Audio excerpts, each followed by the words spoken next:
રામ રામ ને સીતારામ ડાયરા ને માતાજી બધાને હાજર નરવા રાખે. હવાના 7 જેવું થાય છે ને આપણે હાલો વાડીએ આજ જવાનું છે ને ભાઈ ગયો છે વડોદરા. કારણ કે અમારે પ્રવીણભાઈ રહ્યા ને એમનું દીકરો છે ત્યાં વડોદરા, એટલે એમને એને મકાન રાખ્યા ને તો ત્યાં છે વાસ્તુ પૂજન, એટલે ભાઈ ને બધા ગયા છે ત્યાં. ટૂંકમાં બધા તો નહીં, એટલે અમારે ભાઈ એક જ ગયો છે પણ એના બધા કુટુંબજનો ને પ્રવીણભાઈની બધા ટૂંકમાં ગયા છે બધા વડોદરા.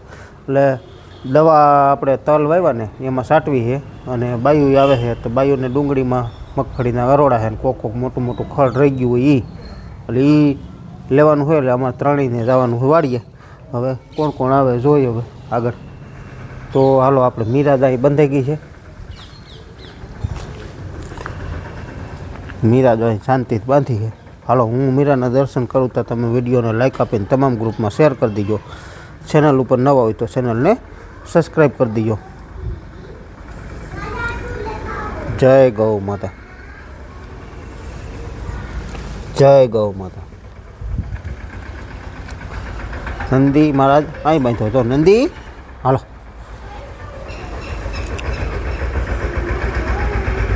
એટલે આ શું પીવે હટાડમાં? કાનું શું પીશો હટાડમાં? લીંબુ શરબત. કેમ મજા નહોતી? પેટમાં ગડબડ થઈ ગયું હતું હે એટલે લીંબુ શરબત પીધું? પેટ દુખતું હતું? પેટમાં દુખતું હતું હું એમ કહેવાય? પેટમાં દુખતું હતું ને હે એટલે લીંબુ શરબત પીધું. હાલો કયો રામ રામ કયો તો. રામ રામ સીતારામ જય શ્રી કૃષ્ણ. અરે વાહ, ભણવા જવું છે ને? ભણવા જવું છે હે? કેટલા એકડા આવડ્યા તને? તો કલમ ખટારો આવડી ગયો? કેટલા? આખો હે? 20માંથી 20. બીજું શું આવડ્યું? ABCD. અને બીજું કઈ નહીં. ધતોડી પતોડી ન આવડી? નહીં.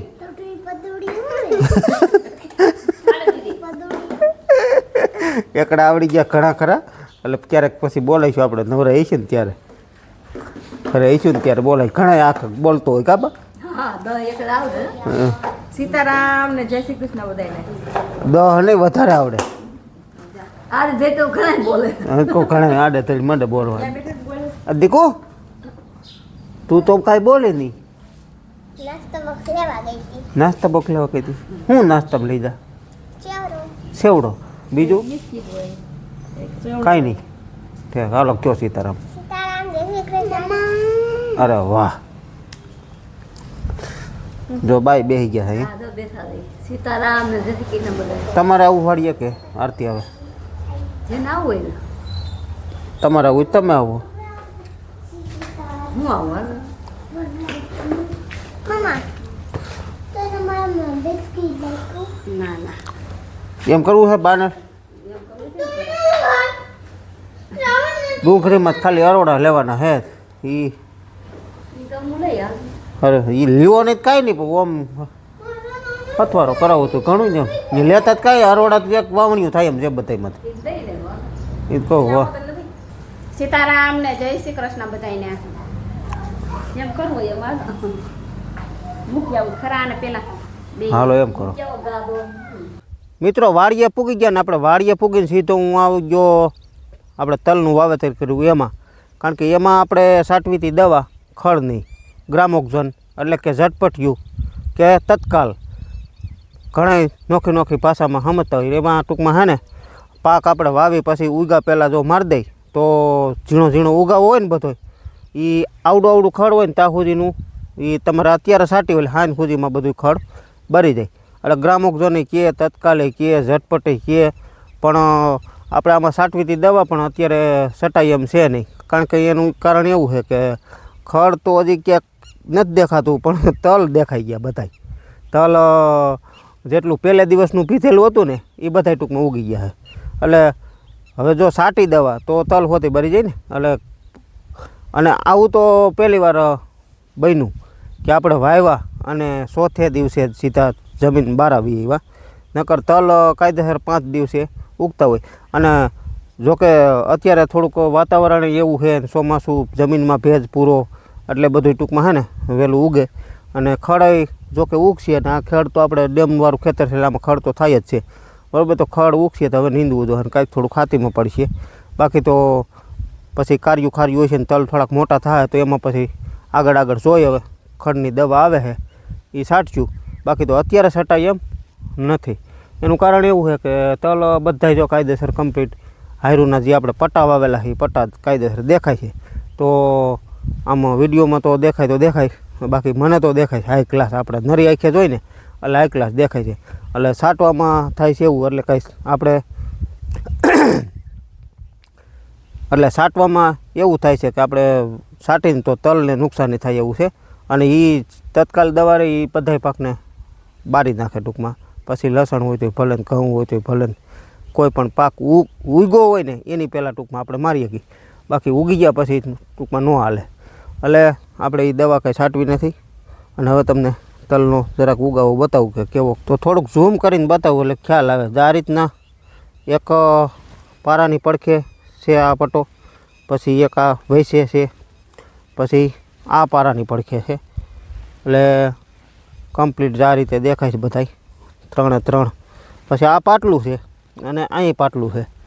એટલે 3 ટૂંકમાં પટ્ટા આપણે વાવેલા છે. તો તલ છે ને બધાય દેખાઈ ગયા છે જો. એટલે હવે દવા છાંટવાનું રહે બંધ.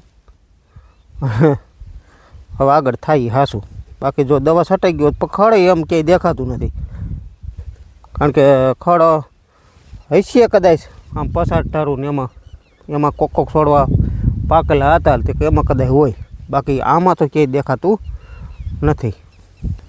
કાલે આપણે કપાસ પાવાનું કામકાજ હતું એ થઈ ગયું હતું પૂરું રાતે. એટલે કાલ દિવસ પાડી તો પાવર અડધી કલાક જ દીધો હતો. પછી રાતે સાંજે ટૂંકમાં 6:15 વાગે દીધો તો 1:30 વાગ્યા સુધી. 1:30 વાગે આપણે પી રહ્યું હતું, 1:45 પાવર વયો ગયો. એટલે કપાસ આપણે ઉપલો કપાસ પી ગયો, હેઠલો તો વસલો તો ટૂંકમાં મકાઈવાળાનો આગળ પાવો નથી, અને ઉપલો પી ગયો. અને જે વાવવા રાખી એ વખતે પી ગયો. એટલે કપાસ બે પી ગયા છે. એટલે એમાંય દવા છટાય એમ નથી અને આમાંય છટાય એમ નથી. હવે દવા તો આપણે છાંટવી છે, પણ ડુંગળીમાં છાંટી દઈ. ડુંગળીમાં રાઉન્ડ કરી નાખીને અહીં સેટે પારે 1-2 પંપ આવીએ એટલે આમાં બધે તો એ છાંટી દે. એટલે આ આસુ દેખાય ને એ બધું બરી જાય અને એટલામાં ચોખ્ખું થઈ જાય. કારણ કે જો ખાતર આપણે જે રાખેલું મકાઈનું હતું એ પણ અહીંયા નાખવાનું થાય. ડેમ નહીં ભરાય તો, ડેમ ભરાઈ જાય તો પછી એની બીજી ક્યાંક વ્યવસ્થા કરવી જોઈએ. બાકી જો ડેમ ન ભરાય ને તો અહીંયા જ નાખવાનું થાય. કારણ કે અહીંયા અમે ઉથરેટી જ છે દાવડિયા. હાજી કાલે ભર્યું એ જ અહીંયા પડ્યું. એટલે બધું અહીંયા નાખવાનું થાય. અને નાખવામાં એવું હતું એ લોકો પાસે ખાતર તો થઈ ગયું હતું અને ત્યારે મારે નવરાઈ નહોતી. આપણે ડુંગળીનું વાવેતર ને એવું બધું હાલતું. એટલે ત્યારે આપણે એમ નવરાઈ નહોતી. અને પછી આપણે જ્યારે નવરાઈ આવી ત્યારે એની પાસે ખાતર જે હતું એ બીજા લોકોને દઈ દીધું હતું. બાકી આપણે મકાઈ 4 વીઘાની હતી એ 15 ફેરા ખાતરમાં દઈ દીધી હતી. એટલે એ પાછું હવે લેવાનું એની પાસે છે. આપણે મકાઈ દીધી હતી ખાતર, ટૂંકમાં પૈસા કાંઈ લેતી દેતી નહોતી, દેશી ખાતર જ એનું લેવાનું હતું. 15 ફેરા એ ખાતર અહીં નાખી દેવું અને પછી આમાંથી ગમે ત્યાંથી ટાઈસ કે માટી ગમે ભરી અને ઢાંકી દેવું. એટલે વાંધો ન આવે. બાકી તલ જે પહેલે દિવસના પીધેલા છે એ બધા ઉગી ગયા છે. આ જે બીજે દિવસનું રહ્યું ને, આ જે ઓલી બાજુ 2-3 વાતર રહી ગયા હતા, પછી આ 3-5 વાતર રહી ગયા હતા, અને ઓલા 5 વાતર એ નથી દેખાતા. બાકી આમાં બધી દેખાય છે. ઓલી કટકીમાં દેખાય છે, આમાં વયસમાં 5 વાતર પીતા એ દેખાય છે. બાકી આમાં બધે અહીંથી જ્યાંથી લાંબો સા અહીંથી પીતો હતો એ બધોય દેખાય છે. અને કાલના વિડીયોમાં ભાઈનું નામ તો હું ભૂલી ગયો, એ કમેન્ટમાં કહેતા કે જીતુભાઈ કૂવેથી કે જેટલા કટક્યું રહીને એટલી પાઇપલાઇન દબી લ્યો, એટલે કે તમારા નીકુનું કામ ઓછું થઈ જાય. તો એટલી બધી પાઇપલાઇન તો ન હાલે, કારણ કે કેટલી પાઇપલાઇન જોઈ. હવે એક આ, પછી એક આ, એક આ, એક આ, પછી ખીચડાવાળું અને લસણવાળું. તો 1 2 3 4 5 અને વાડીવાળું 6 કટક્યું છે. હવે 6 કટકીઓમાં 6 લાઈનું નોખી દબાવવી એ તો કોઈ ન હોય, જોકે હોય પછી કોક શોખીન ખેડૂત હોય એને હોય, બાકી તો એ વાત શક્ય છે જ નહીં. એટલે આ મહેનત કરવી જ પડે, બીજું કાંઈ. અને આમાં આપણે કોઈ ભલે પાવડર રિપેરિંગ કર્યું થોડું, બાકી તો ઝાઝા ભાગનું જ છે ને પંસિયામાં જ 2 દાંતા ભેગા કરીને આમાં ઉથલ મારી દીધી છે ને એટલે સીધો તોરિયો કમ્પ્લીટ થઈ ગયો. બાકી નકર તો આ બધું હાથે કરવાનું હોય ને તો માણાનું કામ છે આ ગારામાં. એટલે બંને ધોરિયા રહ્યા ને, આમાંય ઉથલ મારેલી હતી અને આમાંય ઉથલ મારેલી હતી. એટલે આ 2 ધોરિયા ટ્રેક્ટર જ થઈ ગયા હતા. બધા જ ધોરિયા જો કે આ ટ્રેક્ટર થઈ ગયો તો ઓલો ટ્રેક્ટર થઈ ગયો હતો અને આ ટ્રેક્ટર થઈ ગયો હતો. એટલે રિપેરિંગનું કામ થોડું પાવડે સડાવવાનું જ હતું. એટલે કોઈ ઢેફલી હોય ને એ થોડી સડતી જાય. બાકી આ મોહકાય હું આવતો આવ્યો ને ભાઈ રિપેરિંગ વાહું કરી આવ્યો હતો. એટલે એ જાજુ કંઈ કામ નહોતું એટલે આપણે ટૂંકમાં વાહું પાણી વહેતું થઈ ગયું. બાકી તો આવી મહેનત તો ખેડૂતને કરવી જ પડતી હોય. અને નકર એમ તો હાવ ક્યાંથી ભાઈ. ઘણા ભાઈઓ એમ પૂછે કે લસણના ભાવ શું આવ્યા, તો લસણના ભાવ આપણે જે 20 ગુણી મોકલાવ્યું હતું ટોટલ 80 ગુણી થયું હતું. 80 નહીં આમ તો 85, પણ મુંડા જે આપણે તૂટેલું હોય એને અમે મુંડા કહી. એ ટૂંકમાં મોકલાવી દીધા હતા પહેલાં, જે આપણે તલ મોકલે ને ત્યારે. એટલે એ 4-5 ગુણી એ હતા અને 85 ગુણી બધું લસણ થયું હતું એમ. એટલે પછી આપણે પાછું 20 ગુણી મોકલાવ્યું. એટલે મુંડા પહેલાં મોકલી દીધા તલની હારે, ના લસણ પછી એકલું મોકલાવ્યું હતું. એટલે જે 20 ગુણી મોકલાવ્યું હતું એ 60 મણની આજુબાજુ થયું. એટલે એ 60 મણના ભાવ એના આવ્યા 700 રૂપિયા. 700 રૂપિયાનું 20 કિલો. એટલે ઘણાય ઓલું જોતા તો બહુ ઓછા લાગે, કારણ કે એ પોર 5000માં જ કરે. વરહો વરી એટલા બધા જ ભાવ ન હોય, 1200-1500 રૂપિયા હોય. એટલે લહણના ભાવ 2000 સુધી હોય ને એટલે સારા કહેવાય. પણ આ તો કંઈક ઘટ હોય ને એટલે આવા ભાવ થતા હોય. બાકી વર્ષો વરે જો 5000 રહેતા હોય તો ખેડૂત રૂપિયાવાળા નહીં, પણ અત્યારે ટ્રેક્ટર લઈને આવે ને 4 વ્હીલ લઈને મંડે આવવા. એટલે લસણના ભાવ છે ને વર્ષો વર્ષ તો એવા ન હોય, પણ 700 રૂપિયા એવા ઘણાય. એટલે આપણે કોઈ એવું નથી. હવે આગળ પછી વેચવાનું ઘણા એમ કહે કે અમારે બી માટે લેવું છે, બરાબર. તો અમે કોઈ દી એવું નથી કર્યું ટૂંકમાં કે અમારા માલનું અમે સેલિંગ કર્યું, કે કોઈ દી વિડીયોમાં કીધું કે અમે આ અમારો માલ વેચવો છે તમારે લેવો હોય તો.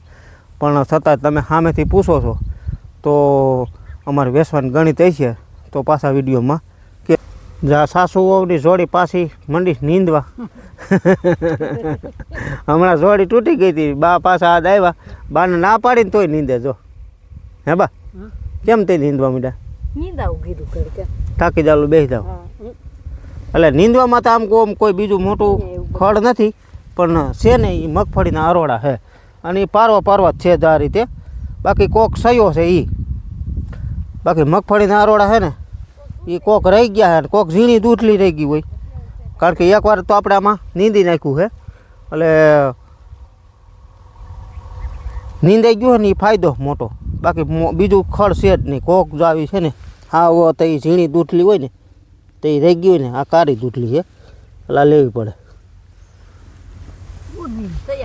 હા પારું છે એટલે એ નીંદાઈ જાય ને તો કીધું ઉપાધિની. આજ વાતાવરણ છે ને વરસાદી થઈ ગયું છે ને, રેડા ઝાપટા પાછા જો અત્યારમાં આમ ચાલુ થયો એક રેડો ગયો આમ મને આમ ગામ માથે વહી જાય.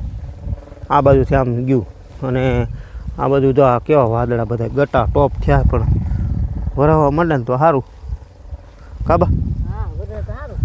અને ડુંગળી કંઈક જો આવી થઈ ગઈ છે, આવડી છે.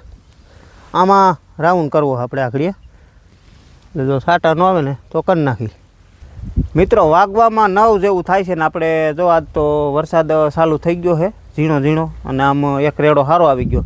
જો કે બા ભાગશાળી છે, બા વાડીએ આજ આવ્યા ને અને વરસાદ ચાલુ થયો કાબા. એ તો કહો વાડીએ આવ્યા ને જો આ ટાકરુમાં રેગાડા હાલે ને એવો એક રેડો આવી ગયો ને અત્યારે આમ જો ઝીણું ચાલુ જ છે ને, હજી અંધારું છે એટલે વરસાદ આજ ચાલુ લગભગ થઈ જાય. કેમ બા? વાતાવરણ જેવું હતું. હા વાતાવરણ જ એવું હતું. બા કહેવાય ભાગશાળી એટલે વરસાદ આવ્યો.